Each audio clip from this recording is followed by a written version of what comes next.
আজকে ঢাকা 15 আসনের অষ্টম দিনের মতো 13 নম্বর ওয়ার্ডের বিভাগ থেকে বিভিন্ন জায়গায় আমরা গণসংযোগ করেছি।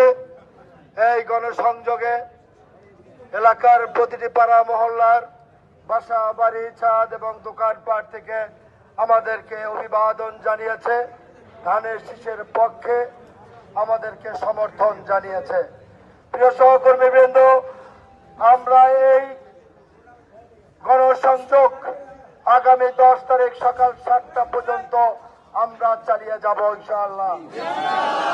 অনেক কষ্ট হচ্ছে আমরা জানি, কিন্তু দেশ রক্ষার জন্য জনাব তারেক রহমানকে আগামী দিনে রাষ্ট্র পরিচালনার দায়িত্বভার গ্রহণের জন্য আমাদের এই কষ্ট আরো 13 দিন করতে হবে।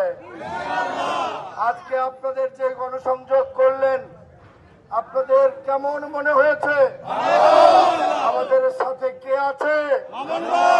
আমাদের প্রিয় সহযোদ্ধা, আমার ছোটবেলার বন্ধু, জাতীয় নির্বাহী কমিটির সম্মানিত সদস্য।